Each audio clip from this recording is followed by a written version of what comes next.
Bienvenue sur Bulle de Bonheur, le podcast pour prendre le temps d'être heureux. Je suis Raphaël de Foucault, chercheuse inconditionnelle de Bulle de Bonheur. Aujourd'hui, nous vous proposons le numéro 37 et c'est une nouvelle interview. Nous continuons notre quête de gens heureux et qui ont des histoires et qu'on a envie de partager. Aujourd'hui, on est à Paris et nous accueillons Anne-Dauphine Jullian. Merci Anne-Dauphine d'être là, de venir partager avec tout votre pétillant les ondes de Bulle de Bonheur. Nous sommes heureux de vous avoir avec vous et on a hâte de vous entendre. Le podcast donc Bulle de Bonheur est propulsé par les Jeux 2 minutes. Alors Anne-Dauphine, vous êtes journaliste de formation et si nous faisons un petit comeback, la vie elle se présentait à merveille. Un super mariage, à la naissance d'un petit garçon et ensuite joie, une petite fille. Le choix du roi. À 2 ans, le couperet tombe, venant faire exploser en 1000 morceaux ce tableau de famille idéale. Thaïs est atteinte d'une maladie génétique, la leucodystrophie métachromique. La maladie l'emporte 1 an après. Et entre-temps, sont nés 2 autres enfants, un garçon et une fille Azélise, qui, elle, est atteinte, elle aussi, de cette maladie. Azélise reçoit une greffe de moelle, l'espoir de faire reculer la maladie. Celle-ci s'avère inefficace et ne fait que repousser l'inéluctable. Anne-Dauphine, vous publiez l'histoire de vos filles dans un livre particulièrement émouvant, enfin moi qui m'a vraiment beaucoup touchée, puisqu'il m'est arrivé la même chose en famille, qui s'appelle De petits pas sur le sable mouillé. C'est en 2011 et ça va être un vrai succès. En se livrant ainsi, avec votre plume très fine et intuitive, vous permettez à toutes les familles endeuillées par la perte d'un enfant de se sentir comprises, de se sentir écoutées et rejointes. Ce qui va permettre aussi, avec votre grande intelligence de cœur, de transmettre la valeur essentielle de tout lien familial, qui est celui de l'amour. C'est vraiment particulièrement touchant. Et vous montrez avec force que, même diminué, un être humain continue à s'épanouir quand il est aimé, et c'est quelque part le meilleur remède. Vous apprenez donc à profiter de chaque instant, vous essayez de transformer chaque moment en joie et en moment de légèreté, même aux moments les plus difficiles. Et vous apprenez à souffler vous-même sur vos enfants toutes ces bulles de bonheur, même si votre cœur, reste en miettes. Vous publiez en 2013 un 2e livre, Une journée particulière, dans lequel vous racontez ce qu'est pour vous la journée de votre fille Thaïs si elle avait eu 8 ans. Et puis en 2016, vous réalisez un long métrage dans lequel toute la finesse de perception que vous avez encore excelle. Et vous décrivez le quotidien des enfants malades avec beaucoup de finesse et même avec humour. Enfin, on salue ce dernier roman qui vient d'être publié, qui s'appelle Jules César, aux éditions Les Arènes. Voilà, sur votre compte Instagram, Rosembelle, chaque jour, on est émerveillé par toutes ces tenues que vous portez. C'est toujours féminin, coloré, rempli de pétillants, et ça, nous, à Bulle de Bonheur, on adore. Vous êtes comme une bulle de champagne pour nous.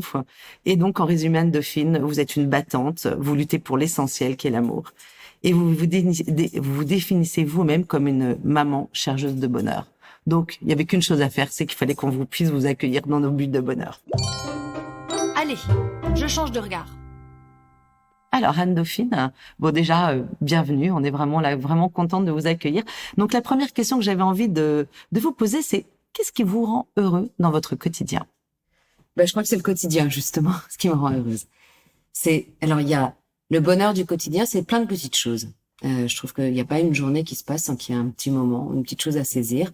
Il y a des jours qui sont très compliqués, quand même, hein. Il y a des jours où on est bien au fond du gouffre, et encore aujourd'hui, même si mes filles sont décédées il y a bientôt 12 ans pour l'aînée et bientôt 3 ans pour la deuxième, il y a encore des jours où je suis vraiment... la vie est dure et la vie est douloureuse, mais même dans ces journées-là, il y a toujours un petit moment de bonheur et je le saisis. Je le saisis pour ce qu'il est. Je crois que ce qui me rend heureux, c'est d'avoir retrouvé la simplicité de mon âme d'enfant à travers la maladie de mes filles et d'être capable de vivre l'instant comme il se présente. C'est-à-dire quand je suis triste, tout simplement je pleure, sans me cacher, sans en rougir, plus ou moins abondamment si je suis seule ou pas, mais je pleure. Et quand je suis heureuse, je profite de ce moment de bonheur. Voilà, je pense que c'est ça qui fondamentalement me rend heureuse. Vous accueillez en fait toutes les émotions, vous les accueillez comme elles arrivent ? Oui, je les accueille comme elles arrivent et le temps de l'émotion. Et je crois que c'est là la force des enfants, c'est que l'enfant, il ne s'apitoie pas sur son sort, il se plaint pas en fait. Il vit la douleur comme elle est, et alors il va pleurer. Je me rappelle de Gaspard, mon fils aîné, quand on a appris la maladie de Thaïs, le jour de l'anniversaire de Thaïs.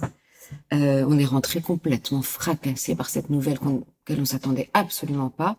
Ce qu'on nous a annoncé là, c'est que notre fille, à 2 ans, elle avait déjà vécu plus de la moitié de sa vie, quoi, et qu'elle allait mourir et qu'il y avait rien à faire pour empêcher ça, et qu'avant de mourir, sa vie allait être un peu compliquée aussi. Donc on annonce ça à Gaspard, il pleure avec nous parce qu'on a beaucoup pleuré en lui disant. Et puis tout d'un coup, il a séché ses larmes et puis il a dit bon, bah maintenant on va fêter l'anniversaire de Thaïs. Donc nous on s'est dit mais il est fou, enfin il a rien compris, il est trop petit. Mais en fait il avait tout compris.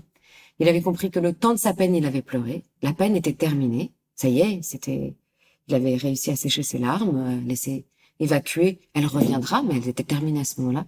Et qu'il s'était rappelé que c'était l'anniversaire de sa sœur et qu'il y avait aussi un joli moment à vivre. Voilà, donc je crois que c'est la plus grande leçon que j'ai tirée de la maladie de mes filles et de la vie de mes filles. C'est apprendre à vivre la vie comme elle est, avec ses moments de bonheur et ses moments de malheur. Mais je crois que la plus belle façon d'être heureux, c'est d'accepter d'être malheureux aussi. Deuxième question, Anne-Dauphine. Dites-moi, et racontez-nous une valeur humaine qui vous rend heureuse. Je vais envie de dire que ça dépend des jours. J'ai beaucoup de mal à définir les choses de façon définitive, justement, à annoncer les choses de façon définitive. J'ai une espèce de flexibilité dans la vie. Je suis obligée de tout le temps m'adapter, tout le temps. Alors évidemment, de façon assez banale, l'amour, c'est vrai que, mais c'est pas une valeur, en fait, c'est un sentiment, mais qui parfois est valeureux. Je crois que c'est le courage. Le courage. Ouais, je crois que le courage, c'est le courage d'aller puiser en nous des ressources qu'on ne soupçonne pas, par exemple. Mmh. Quand j'ai appris, moi, je suis une femme complètement normale, hein. Je veux dire, je suis pas du tout Wonder Woman, même si parfois j'ai un t-shirt Wonder Woman. Mais, non, mais je suis une femme complètement normale. Quand on m'annonce la maladie de ma fille, je suis pas plus équipée qu'une autre pour vivre ce moment-là. Sauf que j'ai juste le courage de me dire que c'est ma vie et de puiser au fond de moi des ressources que nous avons toutes pour vivre des forces extraordinaires, pour vivre des moments extraordinaires. Et oui, ça nécessite un peu de courage, je crois. Un peu de courage de croire en soi. Oui. Parce que souvent, quand on a une tuile qui nous tombe sur la tête, on se dit, je suis pas capable. Moi, nombre de gens qui m'ont dit, à votre place, j'aurais pas été capable. Et je leur réponds, mais moi aussi, à ma place, j'aurais pas été capable. Enfin, jamais j'aurais pensé être capable de surmonter ces épreuves dans la vie. Et j'ai juste eu le courage. J'ai pas eu un courage immense. J'ai eu une multitude de tout petits courages qui m'ont permis de vivre les choses. Mmh. Mmh. Oui, c'est magnifique. Ça me fait penser. Ouais, j'ai envie justement là aujourd'hui d'en parler de ces deux petits neveux là que j'ai eus qui s'appelaient Flavie et Baptiste, dont les parents ont traversé la même chose que vous. Et pareil, mes cousines comme leur mari sont allés chercher et puiser au fin fond d'eux tout ce courage, et ont été capables de choses, en tous les cas, moi, qui m'ont véritablement émerveillée,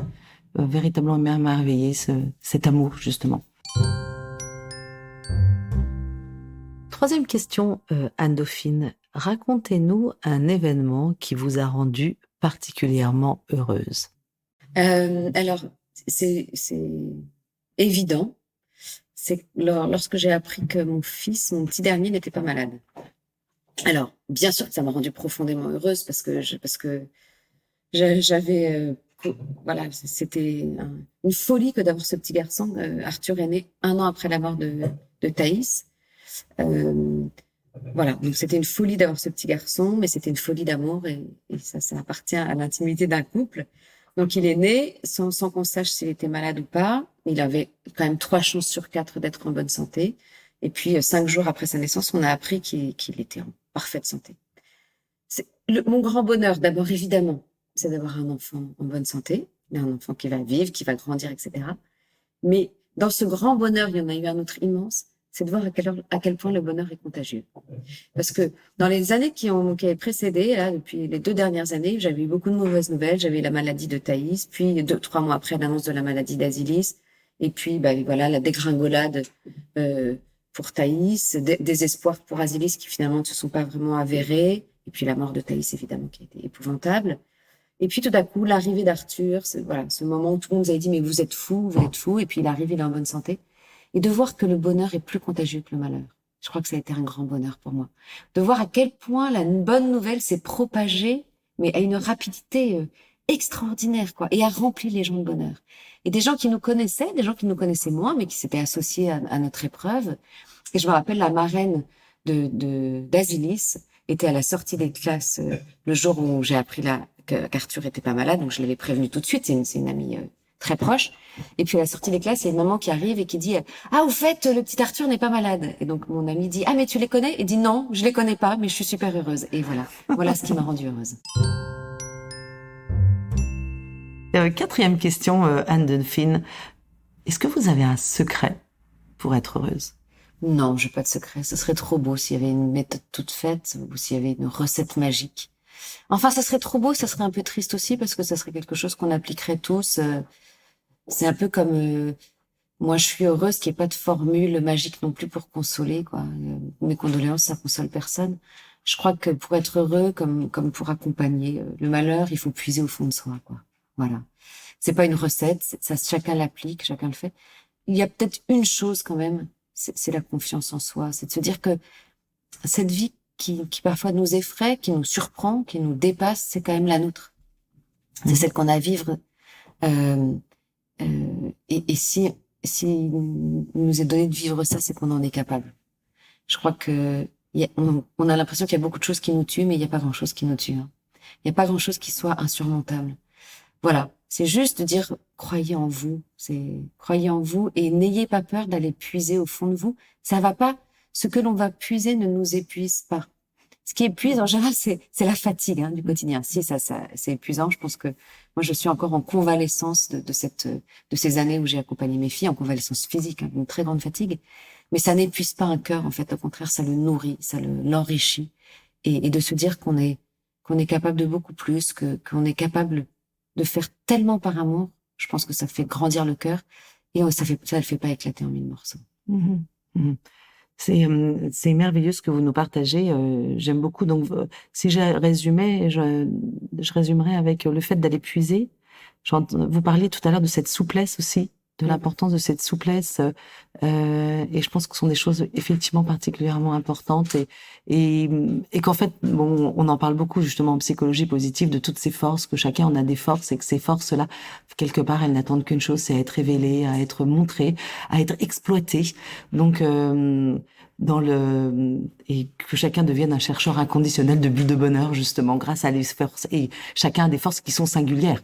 Et du coup, c'est ça qui fait la merveille je trouve, de l'être humain et de cette différence, et c'est intéressant. Et hop, je me lance. Alors, notre petite question traditionnelle à Dauphine. Pour vous, quels sont les 3 synonymes du bonheur? Heureusement que j'ai pas ouvert un dictionnaire. Je pense que j'aurais pas forcément été d'accord avec les synonymes du bonheur. Je pense que c'est l'harmonie. L'harmonie entre ce que l'on est, ce que l'on fait et ce que l'on vit. Je vais vous confier une anecdote assez personnelle. Mon fils Gaspard, à la mort d'Asilis, avait 15 ans. Épouvantable. Quand on voit mourir sa sœur à 15 ans, c'est un cauchemar. Il avait vu mourir déjà Thaïs, il avait 6 ans, mais il dit à 6 ans, c'était plus facile, j'étais petit et j'avais encore cette capacité à sauter du bonheur à la tristesse sans séquelles, on va dire. Et à 15 ans, c'est pas possible, le malheur contamine tous les aspects de sa vie, il s'en est rendu compte. Elle est morte le jour de la rentrée scolaire des vacances de février et il a pas voulu le dire à sa classe. Sa classe, il venait d'arriver dans un nouveau lycée. Il a même pas voulu dire, personne ne savait qu'il avait une sœur décédée et l'autre malade. Et il a pas voulu le dire et pendant les 2 mois qui ont suivi, il a rien dit à personne. Donc il a porté sa peine tout seul. Et puis au bout de 2 mois, il est venu me voir, il m'a dit, je vais pas y arriver, c'est pas possible. Je peux pas. Mes copains me disent, mais qu'est-ce que t'es casse-pied, tu fais tout le temps la gueule, t'as l'air triste. Et lui, il vivait l'une des plus grandes peines de sa vie, mais comme il avait rien dit, il pouvait pas la partager. Et tout d'un coup, il a dit, il faut que je trouve un moyen pour leur dire, parce que si je suis pas en adéquation entre ce que je vis et ce que je montre, je peux pas être heureux. Je peux pas y arriver. Et donc, on a trouvé un moyen pour le faire dire, pour que chacun de ses camarades de classe, en faire une grande annonce, soit au courant et puisse l'accompagner dans cette souffrance. Voilà. Donc, ça sera le premier synonyme, ça sera cette harmonie, cette adéquation, cette homogénéité, et l'harmonie, c'est un joli mot bien positif. J'ai envie quand même de parler d'amour dans ce bonheur parce que je crois qu'il n'y a pas de bonheur sans amour. Je me rappellerai toute ma vie de cette phrase de Mère Teresa qui dit tout dans sa grande humanité et sa grande sainteté aussi, parce qu'il y avait quelque chose de spirituel dans cette réflexion-là. Quand on nous pose la question, quelle est la plus grande des souffrances sur Terre? On s'imagine des trucs atroces. Elle dit, la plus grande des souffrances, c'est celle qui isole, celle qui nous rend tout seuls, celle qui nous prive de l'amour et du lien des autres. Donc je crois que ce bonheur, il peut pas se faire sans amour. Quelle que soit la source de l'amour, il peut pas se faire sans amour. Et puis je crois que la troisième synonyme du bonheur, c'est la joie. La joie profonde, en fait. La joie qui est comparable pour moi à la tranquillité du fond de l'océan quand la mer est agitée. Quelque chose qui nous habite profondément et qui nous permet de vivre les tempêtes en sachant que le fond de ce que l'on est n'est pas atteint. La joie peut-être d'une espérance, de croire que l'on vit ce que l'on a à vivre et qui évite le désespoir et qui, pour moi, au-delà de la peine, le plus grand ennemi du bonheur, c'est le désespoir. Formidable. Alors, j'ai envie d'en rajouter un autre synonyme de bonheur, c'est votre chat. Ah. Il est autour de nous depuis tout à l'heure et puis il fait notre joie, c'est quand même un synonyme de bonheur lui aussi. Il saute, il vient gratter les fils, je trouve que c'est vraiment très chouette. Donc aujourd'hui, ça va être 4 synonymes de bonheur et on rajoute le chat. Dites-moi, Anne-Dauphine, vous savez que nos jeux donc s'appellent les jeux 2 minutes. Donc on aime bien terminer nos podcasts avec en 2 minutes. Si vous avez envie de proposer à tous nos auditeurs un petit truc pour qu'ils soient plus heureux, qu'est-ce que ça serait? Je ne sais pas si ça peut aller plus loin que ce que j'ai déjà dit, mais on peut le redire et on peut le redire et on peut le redire tous les jours. Je crois que c'est ça. Vivez ce que vous avez à vivre. Tout simplement. Enfin, et vivez votre propre vie. Je vais reprendre l'exemple de mon fils Gaspard quand il est rentré en CP. Il changeait d'école encore une fois. Il est arrivé, il y a un copain qui a dit, alors, t'as des frères et sœurs? Il a dit, oui, j'ai une sœur qui est morte et l'autre qui va mourir. Et j'ai un petit frère qui est en bonne santé, qui me casse les pieds. Et son copain lui a dit, mon pauvre, j'aimerais pas être à ta place. Et il a répondu, ça tombe bien, c'est ma vie. Voilà, je crois que la seule façon d'être heureux, c'est de se dire, c'est ma vie. C'est le dire avec une certaine fierté aussi. Je suis le capitaine. La façon d'être heureux, c'est de dire, je suis le capitaine de mon âme, je suis le capitaine de ma vie. C'est la belle phrase de Invictus. Oui, du poème de William Henley. C'est ça. Aussi noir sur les tempêtes, je suis le capitaine de ma vie. Enfin, je la résume parce que le poème est bien plus long, mais c'est ça. C'est-à-dire qu'il y a des choses qu'on peut pas changer dans la vie. Il faut accepter de pas pouvoir les changer. Mais souvent, on a l'impression que face à une épreuve ou même un bonheur, en fait, qu'on fait que subir, qu'on subit finalement autant le bonheur que le malheur. Et quand on se dit, mais je suis acteur, en fait, je peux toujours agir. C'est à moi de décider. Si je vais être heureux ou malheureux, je pense que ça change complètement la donne. Clairement. J'aime beaucoup le dire aussi, moi, en disant que c'est moi qui tiens le crayon du livre de ma vie. Toutes les pages qui sont devant moi, elles sont vierges. Et en fait, qui les écrit? Soit je peux les laisser écrire par les autres, soit je décide de les écrire moi-même. Donc ça revient exactement à la même idée, le capitaine de ma vie, c'est moi qui écris. Et effectivement, une bonne manière en 2 minutes... ou en tous les cas de l'avoir en tête tous les jours, de se dire effectivement, c'est moi qui avance et c'est moi qui suis acteur de ma vie. Merci Anne-Dauphine de nous avoir comblés de toutes ces bonnes paroles de joie et de bonheur. En tous les cas, continuons avec nos bulles de bonheur parce que c'est une bonne manière pour prendre le temps d'être heureux. Merci. Merci pour votre écoute. Si vous avez aimé, dites-le nous avec 5 étoiles. Laissez vos commentaires et envoyez des bulles de bonheur à vos amis en partageant ce podcast. Inscrivez-vous à la newsletter en allant sur notre site jeux2minutes.com, GUX, 2 en chiffres, minutes avec un S, pour être notifié des prochains épisodes. Bulle de bonheur est propulsée par les jeux 2 minutes, 52 cartes pour prendre le temps d'être heureux.